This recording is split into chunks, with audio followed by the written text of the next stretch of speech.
안녕하세요, 한상기입니다. 오늘 소개해드릴 차는 제규어 아이페이스입니다. 아이페이스는 제규어의 첫 번째 전기차죠. 첫 번째 전기차인데 SUV로 내놨어요. 그러니까 요즘에 가장 트렌드로 갈 수 있는 SUV와 전기차를 이 아이페이스 하나로 해결을 했습니다. 아이페이스는 전기차 신규 플랫폼에서 개발이 됐고요. 미리 말씀을 드리지만 현재 제규어 라인업에서는 가장 상품성이 있지 않나 싶습니다. 참고로 이 차는 영국이 아니라 오스트리아의 마그나 슈타이어가 생산을 하죠. 전면을 보면은 분명히 제규어의 아이덴티티가 있는데 전형적인 또 제규어의 얼굴은 아닌 것 같아요. 기존의 제규어와는 조금 다른 얼굴을 갖고 있습니다. 특히 그릴 부분의 디자인이 좀 특징인데, 지금 보시는 것처럼 그릴 상단이 저 안쪽으로 이렇게 말려 들어가 있잖아요. 저거는 보통의 차들에서는 좀 보기 힘든 디자인이죠. 다른 제규어처럼 이 차 역시도 굉장히 공격적인 프로포션을 갖고 있습니다. 그릴과 범퍼 안쪽에는 액티브 베인이라고, 그러니까 보통 내연기관으로 치면은 액티브 그릴 셔터라고 하죠. 그 셔터가 있어서 상황에 따라 개폐를 하면서 배터리의 온도를 최적화를 해줍니다. 이 차는 옆모습이 좀 독특한데, 일단 비율적으로 보면은 보통의 차들과는 좀 달라요.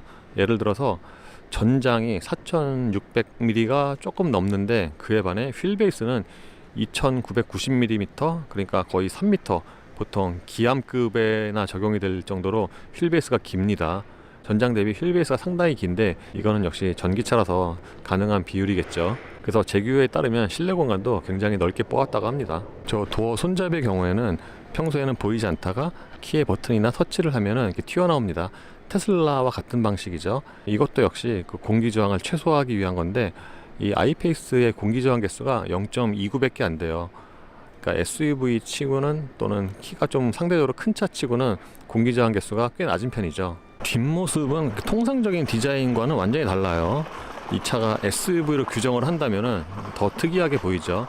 보통 SUV는 저렇게 뒤가 계단식으로 꺾이지 않잖아요. 보통 해치백처럼 직각으로 떨어지지. 근데 이 차는 뒷모습을 보면은 SUV라기보다는 약간 그 패스트백 같은 그런 느낌이 들죠. 그래서 이 차의 장점 중에 하나가 스타일링인데, 이 뒷모습만큼은 좀 호불호가 갈리지 않을까 싶습니다. 트렁크에는 이렇게 EV400이라고 붙습니다. EV는 전기차겠고 400은 출력을 나타내죠. 참고로 이 차의 출력은 400마력이고요. 앞뒤 엑셀에 전기 모터를 하나씩 달았죠. 배터리는 LG화학이 공급을 했는데 바닥에 최대한 낮게 수납을 했어요. 그래서 앞뒤 무게 배분을 50대 50으로 맞췄다고 합니다. 1회 충전 거리는 333km고요. 100kW 급속 충전기로 기준을 할 경우에 40분 만에 80%의 배터리를 충전을 할 수 있다고 합니다. 타이어는 브리지스톤의 블리작 DM-V2, 지금 겨울이라서 윈터 타이어를 꼈죠. 예, 아이페이스의 실내는 기존의 제규어와는 다른 디자인이죠. 분명히 제규어 같은 느낌이 있지만 기존의 제규어 차들과 비교를 하면은 새로운 디자인 요소가 많습니다. 이 대시보드 같은 경우에는 이 차가 캣포워드 디자인을 채용을 해서 그런지 이 대시보드가 굉장히 앞쪽으로 쭉 뻗어 있죠. 그러니까 보통의 차들보다 여기서부터 저 윈드실드까지의 그 대시보드 길이가 꽤 길어요. 그리고 이 대시보드의 형상도 현란합니다. 기존의 제규어 차들과 비교를 해보면은 실내의 마무리는 이 차가 또 가장 좋지 않나 싶고요. 그리고 이번에 시승에서 여러 차들을 봤는데, 지금 보시는 이 어두운 색보다는 약간 좀 밝은 색이 더 고급스럽게 느껴집니다. 모니터는 10인치가 적용이 되는데 화질은 상당히 좋지만 좀 크기가 좀 작은 느낌이 있어요. 그리고 이 안에는 메뉴가 굉장히 많아요. 예, 여기가 지금 홈 화면이고요. 이렇게 눌러서 바로 내비게이션으로 이동을 하고, 이렇게 페이지를 넘기면은 이 차와 관련된 주요 기능들을 설정을 할 수가 있죠. 예를 들어서 내 EV로 들어가면은 EV와 관련된 정보가 나오고, EV 설정에서는 회생 제동이라든가 차량 크리핑의 정도도 여기서 설정을 할 수가 있습니다. 지금 후방 카메라 화면이고요. 이렇게 화살표로 스크롤해서 보고 싶은 쪽에 화면을 선택을 할 수도 있죠. 그리고 이 앞쪽에 보면은 그 블랙 하이그로시가 쓰인 범위가 좀 넓은 편이에요. 예를 들어서 모니터 좌우 센터 패시아, 저쪽 그 동반자석 쪽에도 하이그로시가 많이 쓰였죠. 저기는 광택이 너무 좋아서 저기도 무슨 액정이 아닌가 싶을 정도로 광택이 많이 나요. 이 모니터 밑에는 공조장치용 액정이 하나 또 있는데, 이거는 그 인피니티와 좀 비슷하죠. 이 공조장치가 사용하기가 약간 좀 헷갈려요. 사용법이. 그러니까 좀 직관적이지가 않죠. 지금은 실내 온도 화면인데 이게 지금 켜짐이고요. 온도 조절은 이 다이얼로 하죠. 이렇게 당기면 오토고요. 그리고 여기서 디스플레이, 실내 온도, 스마트 온도 조절을 따로 선택을 할 수가 있죠. 예, 여기는 시트 화면이고요. 여기서 시트 열선과 통풍을 선택을 하는데 이게 약간 좀 헷갈리죠, 처음에는. 그리고 모니터와 달리 여기에 적용된 이 액정은 이렇게 좀 선명하지가 않아요. 보통 센터 패시아라고 불리는 이 부분의 디자인도 좀 특이하죠. 여기가 약간 좀 플로팅 타입이면서도 여기 가운데가 좀 뚫려 있어요. 기어 레버는 이 버튼식으로 처리를 했는데 특이하게 P가 가장 밑에 있어요. 보통 P는 가장 위에 있잖아요. 뭐 기어 레버든 버튼식이든. 근데 이 iPace는 P가 가장 맨 밑에 있는 게 좀 되게 특이합니다. 잘못하면 좀 헷갈릴 수도 있겠어요. 그리고 이쪽에는 드라이브 모드와 차고 조절 버튼입니다. 컵홀더는 크기가 큰 편이죠. 대부분의 컵홀더처럼 한쪽은 좀 깊고 크고 다른 한쪽은 그보다 좀 작고 얕고, 그리고 또 특징적인 게 이 컵홀더가 탈착식이에요. 그러니까 이거를 아예 이렇게 떼어낼 수도 있죠. 이 컵홀더를 떼어내면은 이 센터 콘솔 박스의 용량을 아주 크게 쓸 수가 있죠. 이쪽 부분은 또 더 깊네요. 여기 약간 좀 층이 져 있어요. 센터 콘솔 박스 안에는 USB 단자가 2개가 마련이 되어 있습니다. USB 단자가 이 밖에 있으면 더 좋을 뻔했죠. 운전대의 림은 좀 굵은 편이고요. 손에 잡히는 감각은 좋습니다. 디지털 계기판도 눈에 잘 들어온 디자인이죠. 뭐 대부분의 디지털 계기판이 그렇듯이 자기가 원하는 대로 디자인을 바꿀 수가 있는데, 디스플레이를 선택을 하면은 좌측과 우측의 그 패널에 표시되는 정보를 선택을 할 수가 있어요. 이 우측 정보도 마찬가지고요. 그리고 디스플레이 레이아웃에 들어가면은 지금 이 싱글 다이얼이고 이게 듀얼 다이얼 디자인, 그리고 지도를 전체 화면을 선택을 할 수가 있죠. 운전을 시작을 하면은 화면 전체가 지도로 바뀝니다. 그리고 이건 미디어. 이런 식으로 계기판의 디자인을 선택을 할 수가 있습니다. 이 시트는 몸을 잡아주는 기능성 괜찮고요. 시트의 가죽은 약간 좀 미끄러운 편입니다. 그리고 쿠션의 앞부분은 확장할 수도 있는데 지금은 제가 최대한 앞쪽으로 확장한 상태입니다. 이 차가 전장에 비해서 휠베이스가 길잖아요. 거의 3m인데 그러면 넓은 2열의 무릎 공간을 예상을 할 수가 있는데, 사실 그 휠베이스 대비해서 무릎 공간이 넉넉하진 않아요. 제가 앉으면은 무릎 공간이 주먹이 2개 들어가도 조금 남는데, 이 정도면 성인이 앉아도 무릎 공간 자체는 괜찮은데 휠베이스 생각을 하면은 그게 넉넉한 건 아니죠. 그리고 제가 이번에 앉아보니까 2열에 들어갈 때 이 부분이 머리에 닿아요. 제가 무심코 들어갔다가 머리에 좀 부딪혔네요. 그러니까 이쁘게 루프라인을 뽑은 대신에 2열로 들어갈 때 좀 불편함은 있습니다. 2열의 시트는 1열만큼 넉넉하긴 한데 이 보시는 것처럼 등받이 각도가 너무 서 있어요. 이게 지금 조절도 안 되거든요. 그러니까 이 차를 패밀리카로 쓰기에는 좀 불편하지 않을까, 2열에 타는 사람이요. 2열 승객을 위해서 여기 별도의 공조장치가 마련이 되어 있고요. 이 밑에는 USB 2개와 C볼트가 마련이 되어 있는데, 다른 부분에 비해서 여기에 쓰인 이 플라스틱 이 디자인 커버 있잖아요. 이게 좀 굉장히 오래돼 보이네요. 이거는 꼭 마치 그 일본 차들 탔을 때 다른 부분에 비해서 좀 유달리 떨어지는 그런 디자인이라고 몇 번 말씀을 드렸잖아요. 그거와 좀 비슷한 느낌이 있습니다. 트렁크의 기본 용량은 656리터, 2열 시트를 접으면 1453리터로 늘어납니다. 이 기본 트렁크 용량의 수치 자체가 높긴 한데 트렁크의 폭 자체가 그렇게 넓은 편은 아닙니다. 그리고 2열 시트를 접으면 풀플랫과는 좀 거리가 있죠. 저렇게 경사가 좀 많이 있습니다. 이 차는 엔진이 없는 전기차이기 때문에 보통 엔진이 있는 자리에 수납 공간을 마련할 수가 있죠. 그러니까 박스터처럼 앞뒤로 트렁크가 있는 거죠. 예, 지금은 내연기관으로 치면은 시동이 켜진 상태고요. 이 계기판에 레디 상태라고 뜨죠. 이 상태에서 이제 출발할 수 있는 거고요. 히터라든가 시트는 전부 끈 상태이고요. 이 상태에서는 당연히 소리가 전혀 없죠. 물론 전기차라고 해도 소리가 전혀 없는 건 아니고 보통 가느다랗게 고주파음 같은 게 좀 생기기 마련이잖아요. 근데 이 차 같은 경우에는 그 레디 상태에서도 그런 고주파음이 거의 안 들리는 것 같아요. iPace는 지금 막 운전하기 시작을 했고요. 이게 저속에서는 그 보행자 안전을 위해서 그 가상 소리가 나는데 그 소리가 그렇게 아주 크지는 않아요. 그러니까 바로 마지막에 탔던 전기차가 니로 EV인데 니로 EV는 저속에서 그 지하철 같은 소리 나잖아요. 우웅하고. 근데 이 차는 그렇게 그 소리가 아주 크지는 않아요. 대략 20km까지는 이 소리가 난다고 합니다. 그래서 이 가상 사운드마저 안에서 듣기에는 그렇게 크지가 않으니까 전체적으로 뭐 전기차라서 조용한 건 당연한데 굉장히 조용한 차라고 이렇게 말씀을 드릴 수 있을 것 같아요. 그리고 아주 저속에서 가속 페달 아주 조금 밟고 출발하잖아요. 그런 상황에서는 그 가속 페달의 반응이 아주 빠른 편은 아닙니다. 물론 좀 많이 밟으면은 차가 굉장히 잘 나가긴 하겠죠. 이 차가 제로백이 4.8초니까 보통 어지간한 스포츠카나 스포티카 그 정도의 순발력을 발휘를 합니다. 전기차라고 해도 제규어니까 어느 정도의 좀 소리는 살릴 줄 알았는데 이 차는 그거보다는 좀 예상과 달리 그 NVH에 신경을 좀 굉장히 많이 썼어요. 아까 제가 이쪽에 올 때는 뒷좌석에 먼저 타고 왔는데 2열에서의 그 정수성도 상당히 좋고 공회전 때 지금 여기 서 있잖아요. 그럼 지나가는 차들 소리가 되게 적게 들려요. 유리 자체도 이중이에요. 이렇게 만져보면 두 겹이죠. 그래서 아까 2열에 탔을 때도 그렇고 지금 1열도 그렇고 전체적인 정숙성은 상당히 좋다고 말씀을 드릴 수 있겠습니다. 속도가 대략 30, 40 정도 되니까 전체적으로 조용하긴 한데 그 실내에서 약간 좀 이렇게 뭐라 그러죠? 이렇게 울리는 소리? 그런 소리가 있네요. 보통 전기차나 하이브리드가 EV 모드로 갈 때 이런 소리가 나긴 하는데 이 차는 그거보다는 약간은 좀 더 그 울리는 소리가 좀 더 큰 것 같아요. 그리고 요즘 나오는 대부분의 전기차가 그렇듯이 그 이질감은 거의 없어요. 보통 전기 모터로 이제 구동을 하면은 내연기관과 달라서 그 주행 감각이 좀 이질감이 있는데 이 차는 일반 내연기관 모는 것 같이 그렇게 그냥 신경 안 쓰시고 뭐라도 전혀 모르실 것 같아요. 반면에 브레이크 페달의 감각은 약간은 좀 이질감이 있어요. 특히 이제 저속에서 브레이크 페달을 이렇게 가볍게 밟았을 때 그 초반에 약간 플라스틱 소리 같은 게 나기도 하고요. 근데 이 차는 레디 상태에서 정말 조용하네요. 지금은 차들이 많이 다니는 상황이잖아요. 여기 시내고. 그런데도 불구하고 그 실내에서 들리는 소리가 굉장히 적어요. 사실 거의 없다시피 하죠. 회생제동은 2단계로 조절을 할 수가 있죠.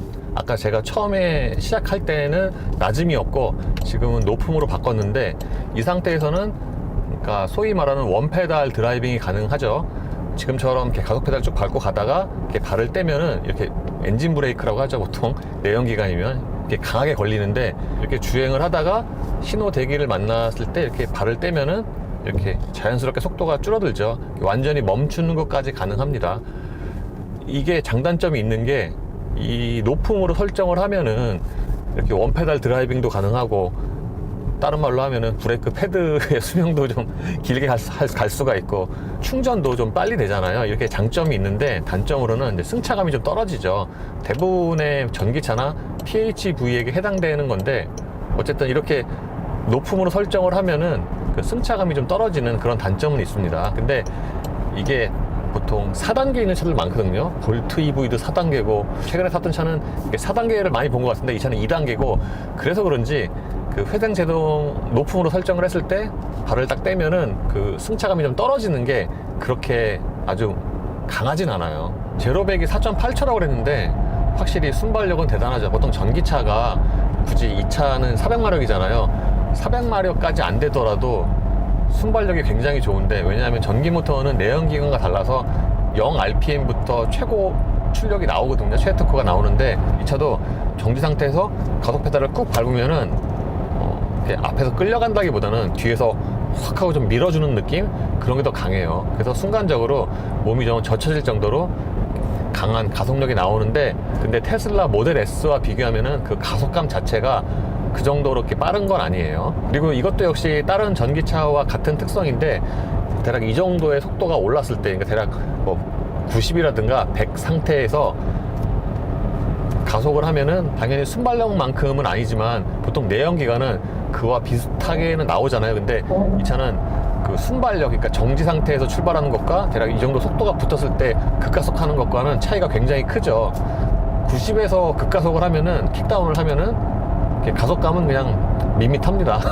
이게 전기 모터의 특성상 이럴 수밖에 없는 게 전기 모터는 0rpm에서 최대 토크가 나오지만 그 회전수가 올라갈수록 점진적으로 토크가 감소를 하거든요. 그렇기 때문에 전기차가 순발력은 되게 빠른데 이 차도 최고 속도가 대략 한 210, 200 정도에서 제한이 되는데 이거는 전기 모터의 그런 특성 때문이기도 하지만 그 주행 거리를 늘리기 위해서 보통 속도를 제한을 하죠. 이 차는 SUV라고 하는데 밖에서 볼 때는 SUV보다는 보통 아우디의 그 올로드 카트로처럼 그 외관에서 약간 좀 키를 높인 그런 형태거든요. 볼보 크로스컨트리처럼. 그런데 이 시트에 앉으면은 지금 시트 포지션 가장 낮게 해도 약간은 좀 껑충해요. 그래서 저 이 차 처음 탈 때 밖에서 보는 것과는 달리 그 시트 포지션이 높네 라고 생각이 들었어요.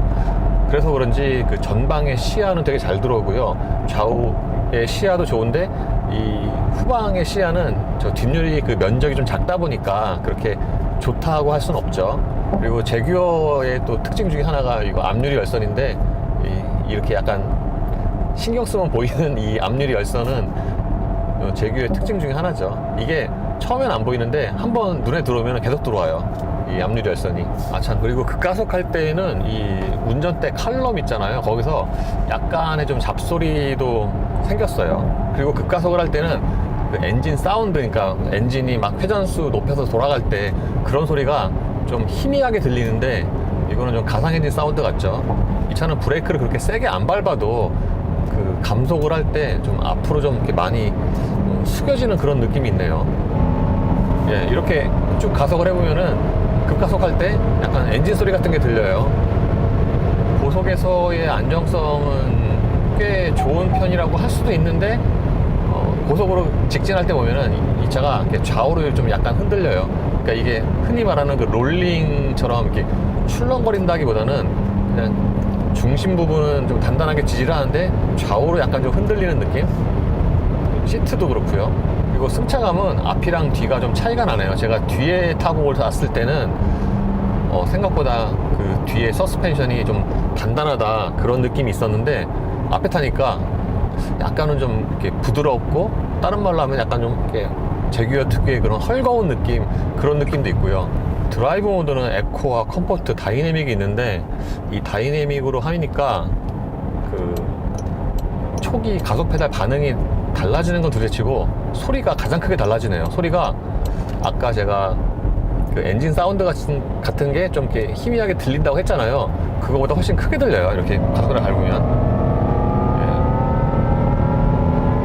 이 엔진 사운드는 진짜 말 그대로 나는 전자식이다 라고 말하는 것 같이 그런 약간 좀 미래적인 느낌의 소리네요. 그리고 아까 제가 뒤에 탔을 때 그 운전하시는 분이 다이내믹 모드를 바꿨을 때는 2열 승차감이 되게 딱딱하네 했는데, 1열은 다이내믹 모드로 바꿔도 그렇게 승차감이 떨어질 정도로 이렇게 단단하진 않네요. 이 차가 직진할 때는 안정감이 괜찮은데, 약간 좀 이렇게 완만히 굽은 길에 접어들어서 이렇게 조향을 조금 하잖아요. 그럴 때는 약간 뭔가 좀 이질적인 느낌이 있어요. 직진할 때처럼 이렇게 조향 감각이 편하진 않아요. 고속으로 달릴 때 바람 소리도 이 정도면은 되게 고르게 나는 편이고, 그래서 잠시 운전을 해봤지만 아이페이스 종합을 해보면은 최근에 탔던 제규어 중에서 가장 완성도가 있지 않나. 그러니까 전기차지만 아이러니하게도 첫 전기차인데 지금 라인업 중에서는 이 차가 가장 경쟁력이 있고 상품성이 좋지 않나 라고 생각이 돼요. 물론 주행거리 같은 경우에는 국내 기준으로 333km죠. 이게 유럽의 WLTP로 하면은 400km가 넘는데 국내로 오니까 확 줄어버리죠. 보통 우리나라 그 기준이 가장 빡세잖아요. 근데 이 정도만 해도 300km가 넘으니까 보통 일상적인 주행으로는 크게 무리가, 물론 크게 무리는 있겠죠. 내연기관에 비해서 무리는 좀 있겠지만 아주 이렇게 불편할 정도니까 주행거리, 배터리 걱정을 하면서 그렇게 다닐 정도는 아니라고 생각이 됩니다. 그러니까 직진할 땐 좋은데 이렇게 굽은 길을 돌아 나갈 때 조향을 좀 이렇게 하잖아요. 어느 정도 일정 앵글이 이렇게 돌아가면은 그때는 뭔가 이렇게 이질적인 느낌이 있어요. 운전 때만 그런 게 아니라 차 자체 그 거동이 약간 좀 직진할 때만큼 그렇게 편하진 않아요. 단점으로는 높은 가격이 있고요. 그리고 이 인터페이스가 필요 이상으로 너무 좀 복잡한 것 같아요. 그래서 처음에 운전하는 입장에서는 좀 이렇게 좀 되게 어렵게 느껴지고요. 그리고 2열 시트 각도가 조절이 안 되는 게 좀 되게 아쉽네요. 이 차가 휠베이스가 전장에 비해서 되게 길잖아요. 근데 그 휠베이스 대비해서 2열의 공간이 그렇게 크진 않아요. 단점은 대략 이 정도가 있겠습니다. 아까 제가 전체적으로 NVH가 좋다고 했는데 이 차가 주행 중에도 타이어 소음이 적거든요. 특히 이 차가 그 윈터 타이어를 끼고 있는 걸 감안을 하면은 이 전체적인 NVH는 꽤 좋다고 말씀을 드릴 수가 있고요. 그리고 회전할 때 약간 좀 차 거동이 약간 좀 제가 이상하다고 했잖아요. 그것도 역시 윈터 타이어의 영향이 있을 수 있겠네요. 예, 이로써 제규어 아이페이스의 시승을 마치겠습니다. 감사합니다.